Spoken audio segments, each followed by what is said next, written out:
안녕하십니까 재단님들. 자 1학년 2학기 자 12강 자 4부 강의를 시작하도록 하겠습니다. 그 1학년 2학기 12강 4부를요 12강의 마지막 강의로 하도록 하겠습니다. 그 12강 4부는 이제 교재에 있는 이제 기본 문제 중에서 좀 헷갈려하는 문제 한 3개 정도를 이제 풀어드릴 생각입니다. 이제 12강 4부는 이제 기둥의 건널비와 부피 중에서 부피 이제 단원에서 쉬운데 학생들이 조금 어려워하는 유형을 이제 풀어드리겠습니다. 기본 문제인데 애들이 좀 어려워합니다. 여기서 무슨 얘기냐면 이렇게 이제 예를 들어서 이제 아닙니다. 뭘로 하지 말까요? 이런 이제 이런 이제 직육면체가 있는데 이 직육면체를 잘랐을 때 예를 들어서 무슨 얘기냐면 이런 식으로 해가지고 이제 잘랐을 때 이제 건널비와 부피를 구하라고 하면 애들이 잘 못 구하죠. 그림을 이렇게 그리니까 좀 애들이 어렵겠네요. 직육면체를 잘랐어요. 어떻게 잘랐냐면 이제 이렇게 할까요? 이런 식으로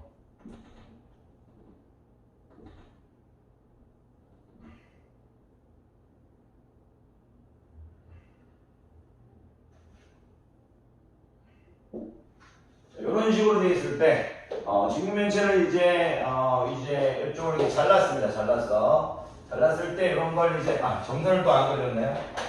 점선을 안 그려도 좀 어려울 수 있겠네요.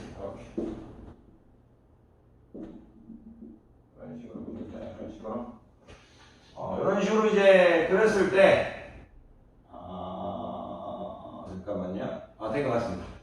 이제 건널비를 구하라고 하면 이제 학생들이 좁니다. 그런데 이제 건널비를 볼 때 줄 필요가 없는 게 우리가 이제 항상 이런 생각을 하셔야 됩니다. 위에 있는 이 모양 있죠? 이 모양.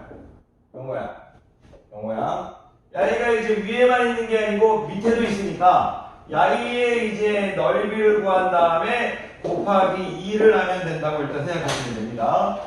일단 이런 유형이 나왔을 때 위에 있는 이 밑넓이, 잘린 밑넓이의 넓이를 구하고 곱하기 2를 하면 됩니다. 그리고 지금 여러분들한테 이제 색칠하는 부분, 잠깐 색칠할게요. 이 부분 있죠, 이 부분 여러분들이 이제 보고 있는 이 벽, 이 부분을 구한 다음 곱하기 2를 하면 됩니다. 왜 그러냐면 검은색으로 색칠한 부분은 요 이제 파란색하고 이 색칠한 부분이 넓이가 똑같기 때문입니다. 무슨 얘기냐면 이제 병석 위에 이제 요 배 있죠, 요 배가 요쪽 부분이 조금 띄어나오고 요쪽 부분이 조금 띄어나오면 병석 위에 배를 구하면 요 부분 곱하기 2 하면 되겠죠? 요 병석 위에 배가 요쪽에 한쪽 이렇게 나와 있습니다. 그래서 병석 위에 이제 배 부분을 넓이를 구한다 곱하기 2를 넣으면 되겠죠. 그리고 이제 이 옆쪽에 있는 옆면 그러니까 이거예요. 밑넓이 구한다 곱하기 2하고 요쪽에 있는 이제 원래 이렇게 딱 돼 있잖아요. 원래 이렇게 잘리기 전 요 부분 구한 다음에 곱하기 2 하면 된다는 얘기입니다. 그리고 잘리기 전 요 부분 구한 다음 곱하기 2 하면 됩니다. 그러니까 이 잘린 직육면체는 이렇게 생각하면 돼요. 잘린 이렇게 이제 딱 돼 있는데 이렇게 딱 돼 있잖아요. 이렇게 돼 있는데 이제 누군가가 옆에서 이제 위에서 이런 식으로 해서 이제 쭉 해서 이렇게 이런 식으로 해서 내려와가지고 자른 거잖아요. 잘라서 이제 이렇게 된 거니까 지금 여러분들한테는 잘리기 전 이제 여기에 넓이 자르기 전 넓이 곱하기 2하고 밑넓이만 잘린 것을 내주면 됩니다. 자, 좀 어려울 수 있을 것 같아요. 자, 일단 제가 구해드릴게요. 너무 많은 얘기를 한 것 같기도 하고. 일단 그림을 조금 제대로 그려볼까요? 그림을 제대로 그리면 자, 일단은 여러분들이 이 잘린 모양을 좀 이해하기 힘들어요. 처음에는 이렇게 이제 돼 있겠죠. 이렇게 이제 직육면체는 이제 잘라서 만든 모양인데 처음에 학생들이 조금 어려워할 수 있습니다. 선생님도 처음에 어렸을 때 어려웠으니까요. 이렇게 하시면 될 것 같습니다. 이런 식으로 일단 이렇게 그려보도록 하겠습니다. 자, 선생님이 이제 요 길이를 일단 설정할 건데요. 길이를 설정할 건데, 자, 편의상 여기를 뭐 12 이렇게 하겠습니다. 여기 뭐 10 이렇게 할게. 여기 8 이렇게 하겠습니다. 그러니까 뭐 가로 10, 세로 12, 높이 8이 원래 직육면체였습니다. 원래 이 직육면체는 이제 잘리기 전에 어떤 모양이었냐면 이렇게 여기가 10이고 여기가 12고 여기가 8이었다는 얘기입니다. 근데 이제 이쪽을 잘라버렸다는 얘기죠. 잘라서 내려왔다 이거죠. 그랬을 때 이제 건널비를 구하라고 했으니까 일단은 가장 쉽게 구할 수 있는 게 요거예요. 요게 지금 구한 다음에 2하면 곱하기 2를 하면 됩니다. 왜냐면 양이가 이쪽에도 살아있지만 이쪽에도 지금 살아있죠. 이렇게 살아있죠. 이렇게 살아있으니까 12 곱하기 8 한 다음 일단 곱하기 2 하면 됩니다. 12 곱하기 8 한 다음 곱하기 2. 그렇게 일단 하시면 됩니다. 그리고 양이 자, 10 곱하기 8 한 다음에 곱하기 2 하면 됩니다. 왜냐면 지금 여기 살아있죠. 여기 지금도 살아있죠. 이렇게. 그래서 10 곱하기 8 한 다음 곱하기 2 하면 됩니다. 자, 이제 이건 쉬워요. 이제는 이 잘린 부분, 요 색칠한 야이 부분을 이제 애들이 어려워할 수 있는데 그것도 어렵지 않습니다. 왜 어렵지 않냐면 길이를 하나 만들어줘야겠는데 여기를 뭐라고 할까요? 이렇게 하겠습니다. 그러면 야이죠. 원래는 어떤 놈이었어요? 윗면만 보면 여기가 원래 10이고 여기가 12였죠. 근데 잘랐죠. 어떻게 자른 거냐면 여기가 지금 5이게 잘랐고요. 여기가 지금 4이죠. 이렇게 잘랐겠죠. 이렇게 잘랐네요. 그림이 조금 더 올라와야겠네요. 이렇게 되겠네요. 이렇게 4를 잘랐네. 그러면 10에서 5 뺐으니까 여기가 5고 여기 10에서 4 뺐으니까 8이니까 여기가 지금 몇이에요? 40이죠. 120에서 40 뺐으니까 이 부분 80 되겠죠. 이 부분이 이제 80이 되겠네요. 이 부분 지금 80 되겠습니다. 10에서 5를 뺐으니까 여기 지금 잘린 부분 여기가 지금 5죠. 10에서 4를 뺐으니까 여기가 8이죠. 이렇게. 그러면 120에서 40 빼주면 될 거니까 80 되겠죠. 그러면 이제 어떻게 될 거다? 식을 좀 세워주면 12 곱하기 10 빼기 이제 5 곱하기 8이죠. 5 곱하기 8 한 개 곱하기 2개 있다. 요게 바로 이제 잘린 직육면체의 변달입니다. 그래서 위에서 이런 거죠. 여러분들 그렇게 생각하지 마시고요. 이런 식으로 돼 있을 때 이런 거예요. 이런 식으로 돼 있을 때 윗면에 어떤 부분을 이렇게 해가지고 잘라서 이렇게 내려온 거예요. 잘라서 이렇게 쭉 이런 식으로 이제 내려온 겁니다. 내려온 건데 이 내려온 입체를 이렇게 그려준 거예요. 이런 식으로 이렇게 잘라서 내려온 건데 잘라서 내려온 건데 저렇게 이제 그려준 겁니다. 그리게 되면 그러니까 이제 여러분들한테 이제 이런 걸 구할 때는 이제 어떻게 생각하느냐 저런 식으로 잘렸을 때 이제 야이 잘린 부분 이 부분 이렇게 넣어줘요. 요거를 넓이를 구한다. 곱하기 몇을 내라? 2를 내라. 요런 내용이고요. 그리고 이제 옆에 있는 여러분들이 보이는 바로 정면의 이제 넓이, 옆면의 넓이. 그래서 구한다 곱하기 2 하면 됩니다. 다 곱하기 2공법, 곱하기 2공법, 곱하기 2공법 이렇게 구하시면 됩니다. 자, 일단 여러분들이 이 정도는 여러분들이 할 수 있을 거라고 보고요. 나중에 오프라인 수업 때 조금 더 이 부분 잘 해드리도록 하겠습니다. 자, 이제 2개 정도만 더 하겠는데요. 일단 이제 두 번째 게 중요해요. 두 번째 게 뭐냐면 이제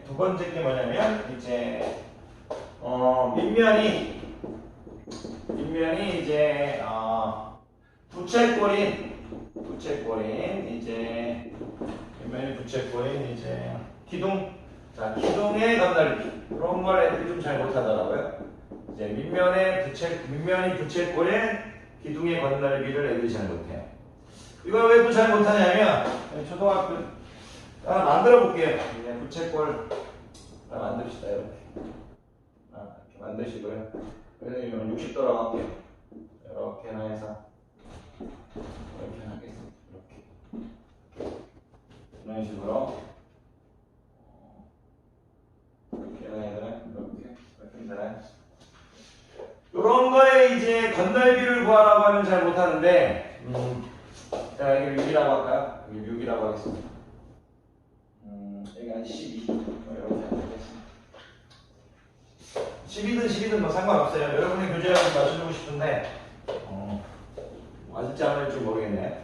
자, 이러면 일단 어떤 생각을 하냐면 이 전개도를 그리는 방법이 여러 가지가 있는데 물론 이제 밑넓이 곱하기 2에서 애들이 요게 잘해요. 밑넓이가 이제 두 개 있다는 건 잘하는데 이 옆넓이를 잘 못 그리더라고요.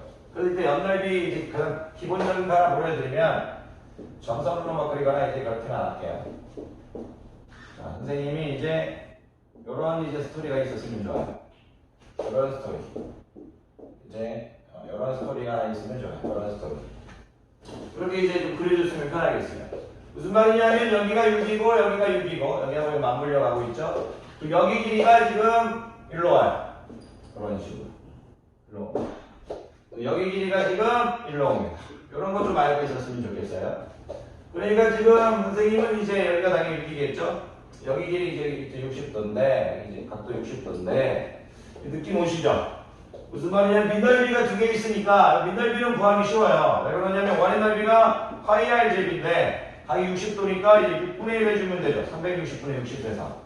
근데 r이 6이니까 r이 6 이런 게 두 개 있죠. 여기 밑넓이 곱하기 2죠. 이거부터 일단 처리할까요? 파이 r 제곱이니까 r에 6주를 하면 36파이 36파이 6분의 1 하면 6파이 6파이 곱하기 2 하면 이제 12파이 되겠네요. 12파이. 단위 안 적어줬는데 우리 센티미터로 할까요? 센티미터로 할까요? 센티미터로 할까요? 12네요. 이렇게 센티미터. 그럼 이제 12파이예요. 지금 야이는 이제 구하기 쉽죠. 그냥 파이 이렇게 하면 돼. 파이 r 제곱 곱하기 360분의 x 또 360분의 도도 없앨게요. 도도 없앨게요. 이렇게 자 도도 없애고 곱하기 2 이게 바로 밑넓이 곱하기 2예요. 여기서 나온 게 일단 12파이죠. 요건 애들이 했다고요. 그런데 지금 애들이 요 넓이를 잘 못 구해요. 이게 무슨 얘기냐면 전개도 안 그려도 할 수 있어야 돼요. 야이 길이가 바로 오를 거니까 야이 길이가 야이는 어떻게 돼요? 원의 2파이 아니죠? 원의 무슨 말이냐면 반지름이 6인 원주의 길이가 2파이 아니잖아요. 아래 6 집어넣으면 12파이죠. 12파인데 야이가 지금 60도라고 했으니까 6분의 1이죠. 어떻게 될까요? 2파이 된다. 2파이. 여기가 2파이가 된다는 얘기예요. 여기가 지금 2파이 이렇게 나와야죠. 그럼 다 더한 거. 6 더하기 6 더하기 2파이 다 더하죠. 6 더하기 6 더하기 2파이 더하고 곱하기 12 하는 게 옆넓이죠. 그러면 12 플러스 2파이 곱하기 12 하는 거죠. 좀 빨리 하면 12의 제곱 144죠. 2파이 곱하기 12 하면 24파이죠. 이렇게 되겠네요. 근데 앞에 구했던 12파이하고 더하면 야이하고 12파이하고 24파이 더하고 144 더하면 36파이 플러스 144 이렇게 되겠네. 제곱 센티미터 되겠네. 그런 식으로 되겠네. 그런데 선생님이 지금 이 밑면이 이제 도체꼴인 이제 기둥의 건널비를 구하라고 하면 요거는 이렇게 굳이 전개도를 그리지 않아도 여러분들이 그냥 스무스하게 할 수 있길 바라요. 왜 그러냐면 우리가 여러분들 막 그 파이 r 제곱 적어놓고요. 파이 r 제곱 적어놓고 그거에 이제 2배라는 걸 일단 해주는 거예요. 밑넓이 곱하기 2죠. 그런데 이제 원이라는 게 부채꼴이니까 2 하기 전에 360분의 x 곱하기 2 이렇게 해주는 거예요. 야이가 지금 부채꼴 곱하기 2라는 얘기. 부채꼴이 두 개 있으니까. 여기다가 그냥 6 더하기 6 더하기 6 더하기 6 더하기 야의 길이 2파이 야의 길이 2파이 이렇게 나와야 돼요. 그럼 뭐예요? 읽어보세요. 부채꼴의 둘레의 길이죠. 부채꼴의 둘레의 길이에다가 곱하기 뭘 해줘라? 높이를 해줘라. 이렇게 부드럽게 나와야 돼요. 부채꼴에 지금 둘레의 길이 곱하기 12 이렇게 해줍니다. 요 식이 부드럽게 안 나오면 지금 우리가 연습을 못하는 거예요. 파이의 제곱 곱하기 360분의 x 곱하기 6 더하기 12파이 이렇게 나와야 돼요. 야이는 뭐다? 부채꼴의 넓이가 몇 개 있다? 2개 있다. 야이는 뭐다? 옆넓이다. 옆넓이는 뭐다? 밑변의 둘레의 길이 곱하기 높이다. 우리가 기둥에서 이제 옆면의 넓이를 얘기할 때요. 옆면의 넓이를 얘기할 때 밑면의 둘레의 길이 곱하기 높이 이렇게 안 나오면 이 식이 어려워집니다. 그러니까 이제 기둥에서 이제 기둥에서 여러분들한테 가르치고 싶은 게 뭐냐면 기둥에서 이 옆넓이가요. 여러분들이 뭐라고 얘기해야 되냐? 밑면의 둘레의 길이 곱하기 높이 이렇게 부드럽게 나와야 됩니다. 그래야만 여러분들이 이 식을 편하게 할 수 있습니다. 자, 2가지 정도 했고요. 하나만 더 해볼까요? 하나만 더 해보도록 하겠습니다. 하나만 더 해볼게요. 자, 하나 더는 뭐냐면 이제 여러분들이 이제 아셔야 될 건 뭐냐면 예를 들어서 제가 여기에 있는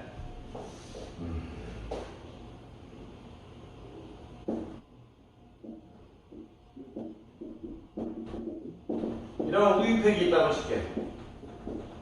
이런 이제 우유를 담는 팩이 있다고 칠게요. 그런데 누가 우유를 먹고 여기까지 여기서부터 20이에요. 20인데 누가 이제 우유를 먹은 다음에 우유를 봤더니 이런 식으로 우유가 꽉 차 있어요. 우유가 꽉 차 있어요. 얼마만큼 꽉 차 있느냐니까 높이가 16만큼 꽉 차 있대요. 그러면 제가 여기 이제 여러분들한테 여기 이 넓이를 가로 세로를 77이라고 할게요. 그럼 이 우유의 부피는 7 곱하기 16이죠. 괜찮으세요? 우유의 부피는 7 곱하기 16이에요. 밑넓이 곱하기 높이니까. 그런데 단위는 뭐 센치라고 할게요. 그런데 만약 여러분들이 이 우유통을 이렇게 좀 뒤집었어요. 이렇게 뒤집었는데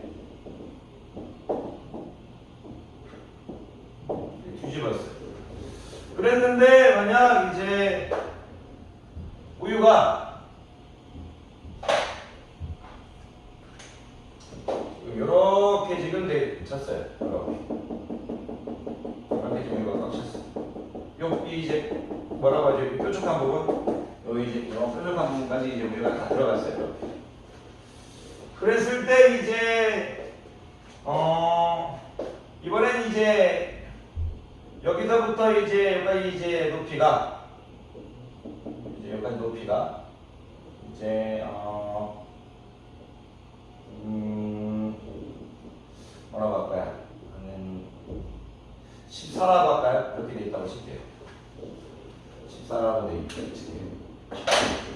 제가 이런 그림이 나오면 이제 학생들한테 얘기하는 게 있어요. 뭐 우유가 이렇게 차 있든 우유가 이렇게 해가지고 밑에까지 차 있든 우유의 부피는 똑같죠. 우유의 부피는 똑같습니다. 그러면 여러분들이 학교 선생님이 물어보는 유형이 있죠. 여기. 사각뿔. 이 사각뿔의 부피를 물어보는 경우가 있어요.